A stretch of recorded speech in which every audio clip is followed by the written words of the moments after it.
കണക്കുപ്രാർ ഇച്ചിലൂടെ താഴ്ച വേണമെന്നാണ് തോന്നുന്നത്.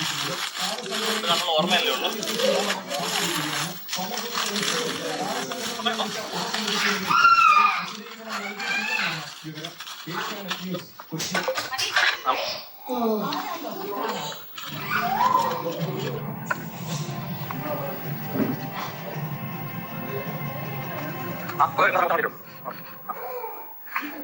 നിലമ്പൂരിൽ ആറ് സ്ഥാനാർത്ഥിയായാലും UDF ജയിക്കുമെന്നാണ് സാധ്യത. നേരത്തെ സജ്ജമാണ്. സേവി അംഗങ്ങളുടെ പിന്തുണ UDF പ്രതിസന്ധിയില്ലെന്ന് ആരുടെ ശബ്ദേശാനോഷണക്കാർ. നിലമ്പൂരിലെ കോൺഗ്രസിന്റെ മേൽവിലാസമാണ് ആര്യാട്. നിലമ്പൂർ ഉപതെരഞ്ഞെടുപ്പിന് വരുമ്പോൾ ആര്യാട് ഷോക്കത്താണ് നമ്മോടൊപ്പം ചേരുന്നത്. മണ്ഡലത്തിന്റെ പലയിടങ്ങളിലായിട്ട് ചോരയൊക്കെ തുടങ്ങിയിട്ടുണ്ട്. പക്ഷെ പേരില്ല. അവിടെ ആര്യാട് ഷോക്കത്ത് എന്ന പേര് വരുമോ?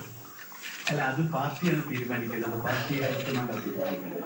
അപ്പം ഞങ്ങൾ കുഴിയൊക്കെ എടുത്തിട്ട് അതിനകത്തില് പൂവംകുല പിന്നെ സ്ഥാപിച്ചു.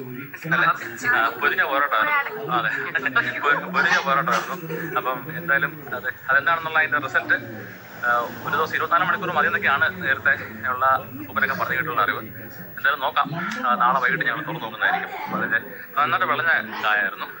ആദ്യമായിട്ട് ഇങ്ങനെ സംഭവിച്ചത്. ഇത് വീഡിയോ ആക്കണമെന്ന് വിചാരിച്ച് ഇറങ്ങുന്നുണ്ടല്ല. നമ്മുടെ നാട്ടിൽ പണ്ടല്ല ഇപ്പോഴും ആൾക്കാർ ചെയ്തുകൊണ്ടിരിക്കുന്ന ഒരു സംഭവം തന്നെയാണ്. അറിയത്തില്ല. ഇവർക്ക് ഭയങ്കര എക്സ്പീരിയൻസ് ആയിരുന്നു. മോളും ഞങ്ങളെല്ലാവരും ഒരുമിച്ച് ചെയ്തത്. അതെ, അടിപൊളിയായിരുന്നു.